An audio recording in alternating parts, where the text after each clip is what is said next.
di muka bumi ini, marilah kita sadari diri kita, termasuk saya sendiri juga belajar seperti Anda semua. Jadi kita aplikasikan di dalam agama Islam, sholat 5 waktu, kewajiban sholat 5 waktu itu tujuannya hanyalah untuk supaya kita tidak jadi Tuhan di dalamnya. Sholat 5 waktu itu tujuannya supaya kita merelakan, meridhokan bahwa hidup ini bukan hidup manusia kita. Apa buktinya? Kalau hidup ini bukan hidup manusia kita, sudah tertera di dalam surat 5 waktu. Mari kita kupas sedalam-dalamnya agar kita semua, agar seluruh bangsa manusia menyadari dari mana ia diciptakan, dari mana ia diadakan di bumi ini. Bismillahirrahmanirrahim. Mohon maaf ya.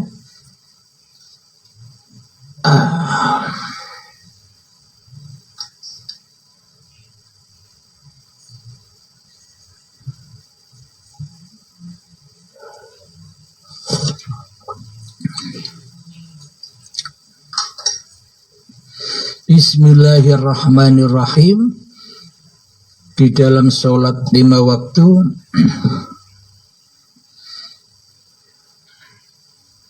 bagi umat Islam, Kanjeng Nabi sudah mengajarkan innamal a'malu binniyah.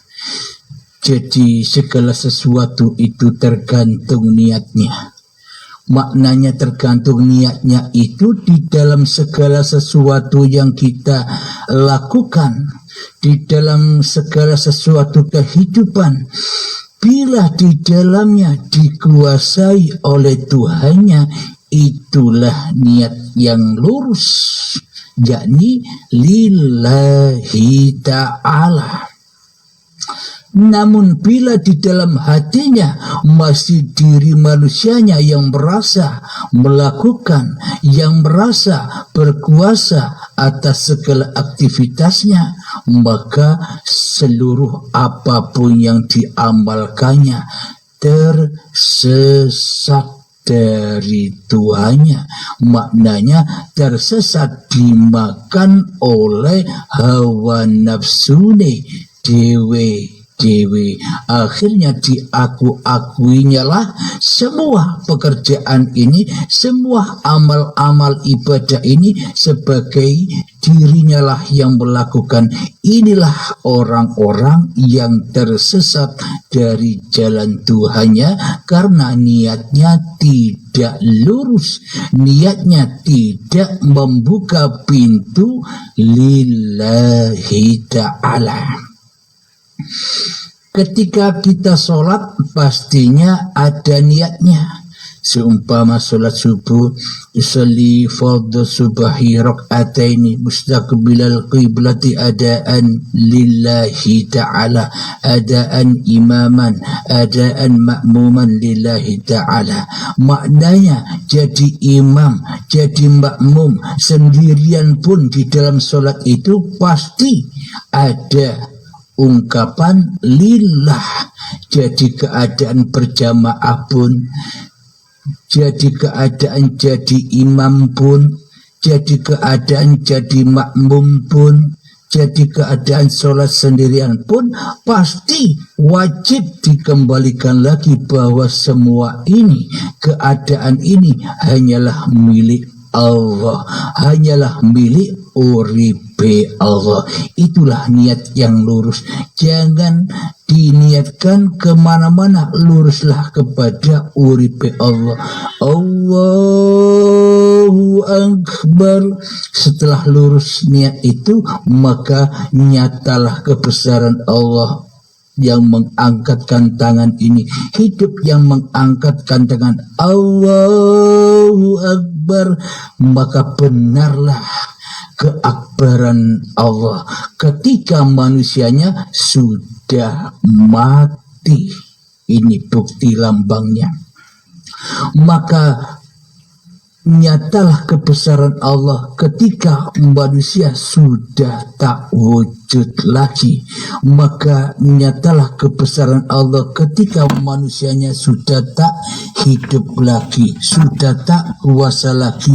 Angkat tangan, jangankan berdiri, ngangkat tangan pun tak bisa. Jangankan angkat tangan, bernafas pun tak bisa.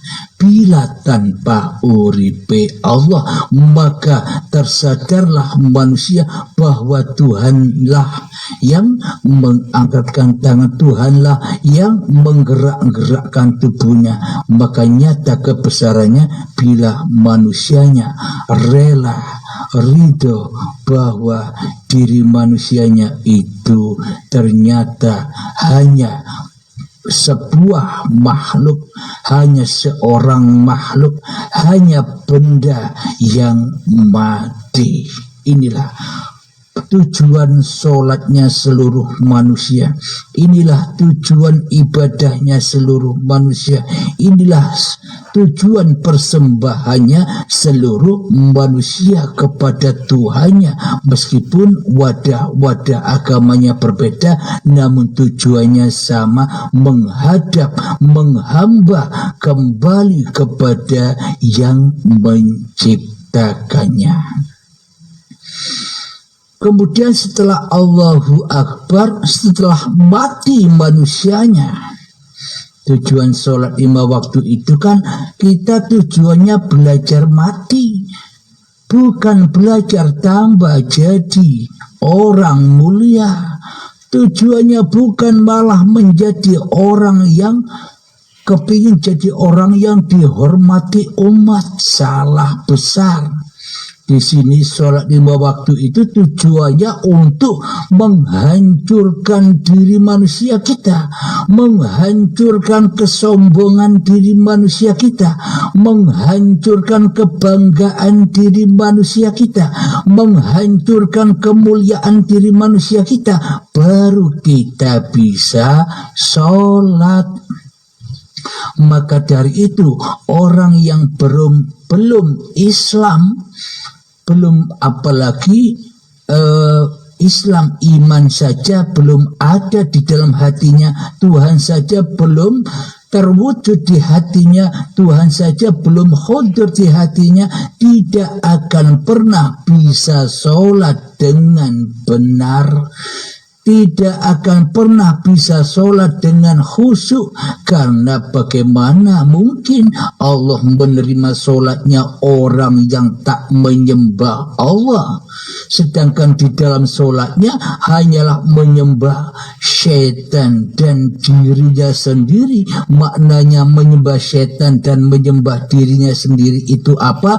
Mengaku-akui dirikulah yang bisa sholat, mengaku-akui dirikulah yang bisa ibadah, mengaku-akui dirikulah yang bisa bersolawatan, mengaku-akui dirikulah yang bisa zikiran, mengaku-akui dirikulah yang bisa bekerja, mengaku-akui diri kitalah yang bisa beraktivitas di dalam kehidupan ini.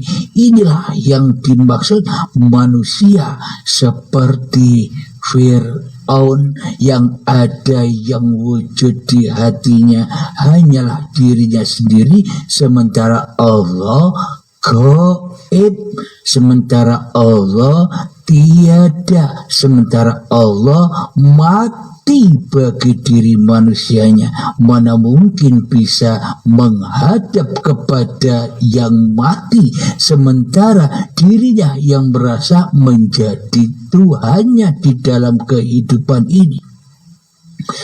Berarti sholat kita pun sejak akil balik hingga kini kita menyembah Tuhan yang salah. Jadi tersesatlah semua amal kita, jadi hilanglah, jadi terbakarlah semua amal kita. Jangan kita harap amal itu akan membuat bekal kita di akhirat.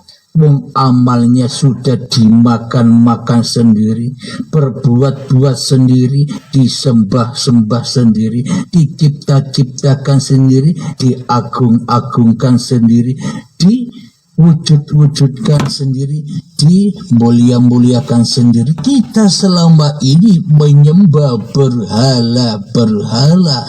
Diri kita yang ada di hati kita sendiri, maknanya kita belum Islam. Jadi saya tunjukkan bagaimana cara sholatnya orang yang sudah masuk Islam. Jadi ketika Allahu Akbar, Allahu Akbar, di dalam hatinya sudah uripe Allah yang menggerakkan itu semua. Manusianya tandanya mati. Nah, jadi inilah rahasia untuk mengungkap apa sholat itu, apa ibadah itu, apa yang dilakukan manusia-manusia yang bertuhankan Tuhan yang esa, apapun agamanya, pasti larinya kepada Tuhannya di dalam hatinya, bukan malah kepada dirinya sendiri, bukan malah ingat dan mengkhuturkan hawa nafsunya sendiri di hatinya. Terus kita lanjutkan di dalam doa iftitah, maka kita buka agar iman, akidah kita lurus kepada Tuhan yang esa, yakni uripe Allah lah yang berkuasa atas diri manusianya.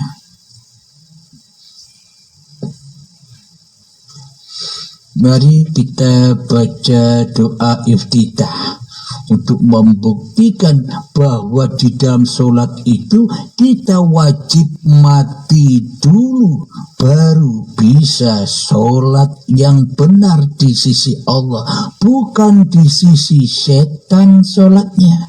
Selama ini kan kita sholatnya di sisi setan. Selama ini sejak akil balik hingga setua ini kita ibadahnya di sisi setan, di sisi hawa nafsu, diaku-akui oleh dirinya sendiri ibadah-ibadahnya. Kemudian malah merasa bangga dan merasa mulia dengan ilmu dan amal kita selama ini.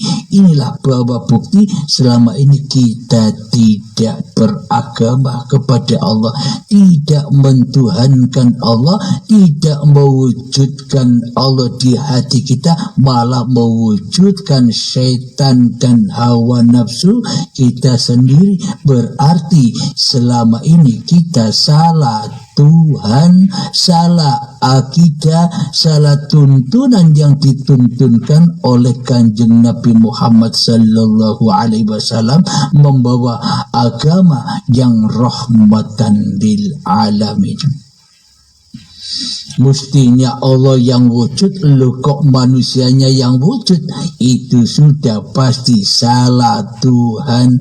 Maka jangan kita harapkan amal itu akan ketemu. Buang saja amal itu semua, karena semua amal itu yang selama ini kita kumpulkan itu sebenarnya racun api neraka. Apakah kita mengharapkan racun dan api neraka itu kembali kepada kita? Sudah, buang saja. Maknanya hiduplah kembali seperti bayi, perbarui imanmu dengan la ilaha illallah. Alhamdulillahirabbil alamin. Mari kita lanjutkan. Di dalam doa iftitah sudah diterangkan, ini saya baca Arabnya dulu ya. Setelah takbiratul ihram, Allahu Akbar kabira walhamdulillahi katsira wa subhanallahi bukratan wa asila. Inni wajjahtu wajhiya lilladzi fatara as-samawati wal arda hanifan musliman wa ma ana minal musyrikin. Inna salati wa nusuki wa mahyaya wa mamati lillahi rabbil alamin la syarika lahu wa bidzalika umirtu wa ana minal muslimin. Yang artinya Allah Maha Besar. Ketika takbiratul ihram Allahu Akbar, nyatalah di dalam hati kita bahwa hiduplah yang melakukan ini semua, bahwa hiduplah yang mendirikan badan ini, bahwa hiduplah yang mentakbirkan badan ini.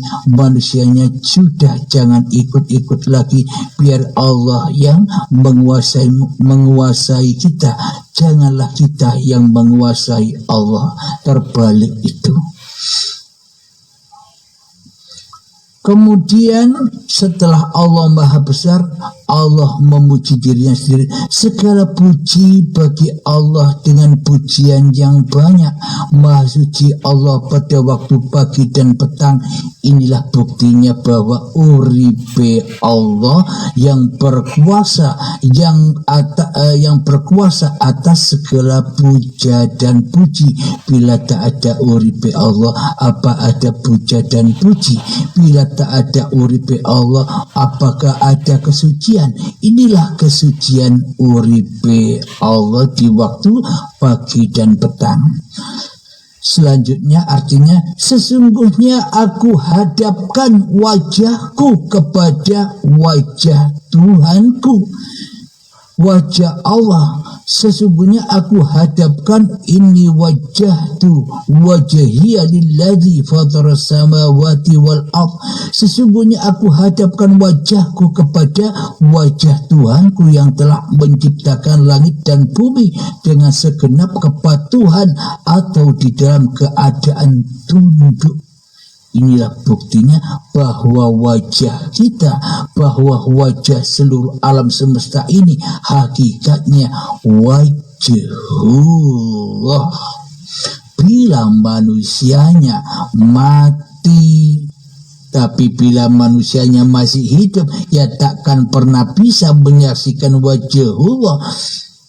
Akan tetapi yang disaksikan hanyalah wajahnya iblis saja, wajahnya setan saja, wajahnya diri manusianya sendiri saja yang disembah-sembah di dalamnya. Bila manusianya tidak mau mati di dalam kehidupan ini.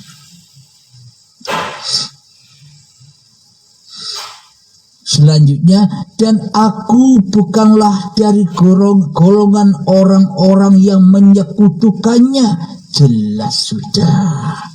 Jadi orang yang beragama itu, jadi orang yang bertuhan itu, bagi orang yang melakukan aktivitas syariat agamanya, apapun agamanya, apapun syariatnya, bila di dalam hatinya sudah rela ridho kembali kepada yang menghidupi diri manusianya, itulah orang-orang yang tidak syirik kepada Tuhannya.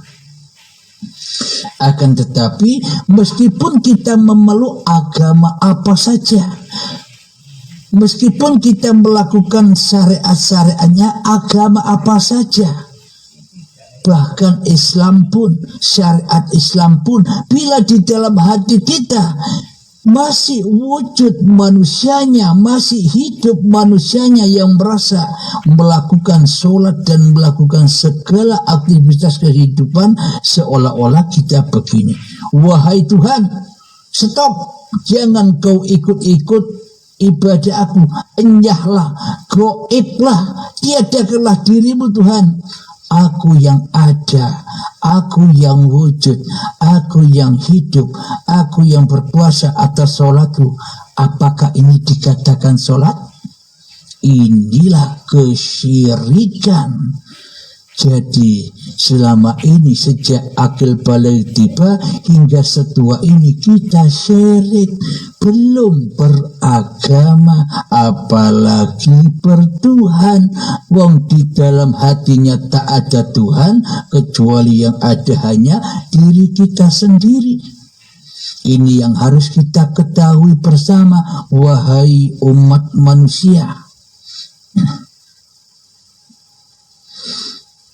Kita lanjutkan, artinya sesungguhnya sholatku, sesungguhnya ibadahku. Ini peringatan bagi seluruh manusia, apapun agamanya, apapun syariatnya. Sesungguhnya sholatku, ibadahku, hidup dan matiku hanyalah milik Tuhan semesta alam. Inilah manusia-manusia yang sudah kembali kepada Tuhannya. Jadi tujuan beragama seluruh manusia, jadi tujuannya ibadah seluruh manusia, jadi Tuhannya bertuhan bagi seluruh manusia. Tujuannya hanya satu, hanya kembali pulang kepada yang menciptakannya dengan cara tiadakan dirimu di hatimu lewat pintu mengheningkan cipta. Latihannya, marilah kita berlatih, wahai sahabat, 5 menit ya kita berlatih mati, kita belajar mati agar nyata uripe Allah di dalam diri kita, yang berkuasa atas diri kita seketika kita sudah mati. Itulah tanda kita pindah alam, dari alam kemanusiaan kepada alam ketuhanan. Kita pindah alam dari alam kefanahan, kehancuran, kepada alam yang bako, alam yang kekal di sisi Allah, surganya Allah. Mari kita belajar. Bismillahirrahmanirrahim. Mengheningkan cipta. Mulai, silakan masuk, perangilah dirimu.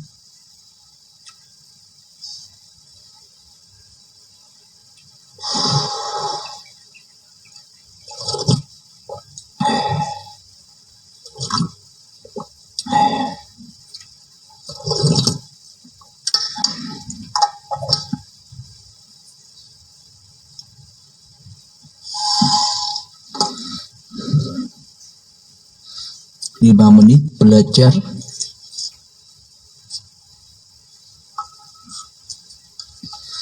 Sholat 5 waktu itu kan standarnya 5 menit selesai. Jadi hasil dari latihan-latihan ini agar Anda bawa kepada sholat ibadah-ibadah Anda. Itulah pintu kembali kita.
Bagi saudara-saudaraku, sahabat-sahabatku, penyimak setia kajian Uripe Allah, bila Anda mendapatkan kesulitan-kesulitan untuk belajar mengheningkan cipta, mematikan diri, menghancurkan diri, maknanya kesulitan di dalam aplikasi kehidupan ini, bisa datang ke Medan, bertemu saya langsung.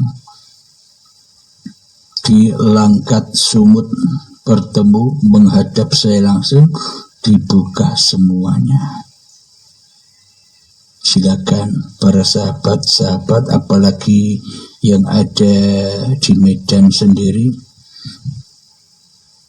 tidak jauh jarak kita, jangankan hanya di lingkup Indonesia saja, meskipun jauh sejauh-jauhnya negara dari Indonesia, bila Allah berkehendak maka tak ada aral melintang untuk menuju Allah.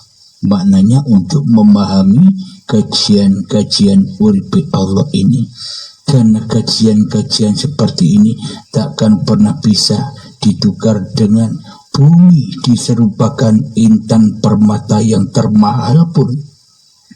Bila ditukar dengan ilmu Allah tak akan ada bandingnya. Coba rasakan, bisa hidup Anda ditukar?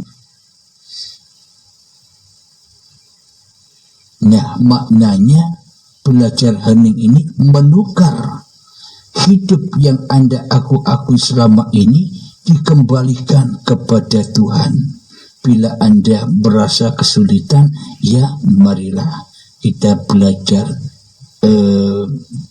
silaturahimlah ke pondok pengajian tauhid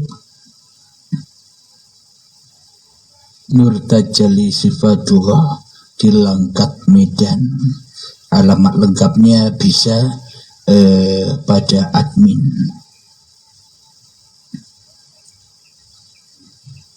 Tapi kalau mau belajar sendiri ya silahkan, tidak ada paksaan.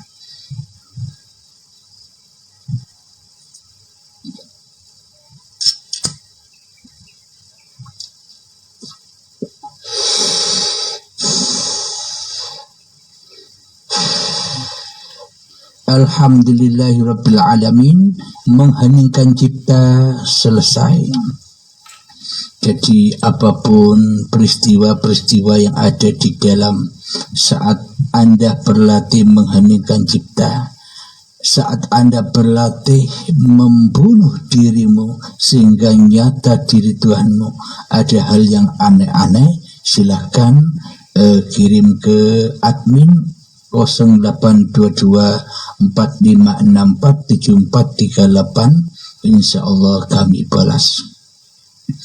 Alhamdulillahirabbil alamin. Inilah bukti untuk membuka mata hati kita.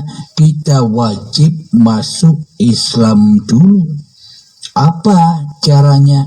Ya, rukun iman kita nyatakan. 6 rukun iman ini kita bisa menyatakan Allahnya dahulu, kemudian malaikatnya, kitab-kitabnya, rasul-rasulnya, hari kiamat yakni kematian, hari huru hara ketika Anda mengheningkan cipta harus dapat diatasi dan dilewati. Kemudian akan bertemu dengan kodok dan kodarnya Allah. Ini ke-6 rukun iman ini harus dipegang dulu, harus dipahami dan direalisasikan atau dipraktekkan dulu. Kemudian setelah dipraktekkan baru bisa masuk rukun Islam. Pasti bisa bersahadat, pasti bisa sholat, pasti bisa zakat, pasti bisa puasa, pasti bisa haji. Bila rukun imannya sudah benar, maka ahadlah rukun iman yang 6, rukun Islam yang 5, ahad di dalam keesaan Allah. Itulah agamanya Tuhan, itulah agamanya seluruh manusia. Alhamdulillahirabbil alamin. Kiranya sampai di sini dulu, meskipun singkat. Semoga barokah, semoga paparan-paparan ini membangkitkan kesadaran kita, terutama khususnya diri saya sendiri dan kita semua, agar tetap di jalan Allah. Amin ya rabbal alamin. Marilah kita kemakan salawat dolimin daf'ul bala agar Allah mensyafaati kita semua seperti Allah mensyafaati Rasulullah sallallahu alaihi wasallam. Bila kita tidak mencontoh Nabi Muhammad, kita takkan pernah mendapatkan syafaat Allah, karena yang mensyafaati Nabi Muhammad itu Allah. Nabi Muhammad tidak punya syafaat. Maka dari itu ikutilah apa imannya Kanjeng Nabi Muhammad. Muhammad bukan kamu yang lempar itu, aku yang melempar. Muhammad bukan kamu yang memanah itu, aku yang memanah. Inilah imannya Nabi Muhammad. Bila kita tidak ikut mencontoh iman yang seperti ini, iman yang dimiliki oleh Kanjeng Nabi Muhammad, karena Nabi Muhammad sadar bahwa hidup ini bukan hidupnya Muhammad, tapi uripe Allah. Maka bila kita tidak mencontoh, mana mungkin kita mendapatkan syafaat dari Allah. Marilah kita kembangkan selawat dari mintaf'ul bala agar kita tidak zalim lagi kepada Allah. Allahumma salli ala sayyidina Muhammad wa ashghili zalimin bi zalimin. Allahumma salli ala sayyidina Muhammad wa ashghili zalimin bi zalimin wa ahrijna min bainihim salimin wa ala alihi wa sahbihi ajma'in. Bismillahirrahmanirrahim. Allahumma ya qadiyal hajat, Allahumma ya mujibad da'wat, Allahumma ya rafi'ad darajat, Allahumma ya muhillal muskilat, Allahumma ya syafiyal amrat, Allahumma ya kafiyal muhimmat, Allahumma ya dafi'al baliyat. Allahumma khtim lana bil iman, Allahumma khtim lana bil islam bijahi sayyidil mursalin. Rabbana atina fid dunya hasanah wa fil akhirati hasanah wa qina adzabannar. Wa sallallahu ala sayyidina Muhammad wa ala alihi wa sahbihi wa sallam walhamdulillahi rabbil alamin. Akhirul kalam. Assalamualaikum warahmatullahi wabarakatuh.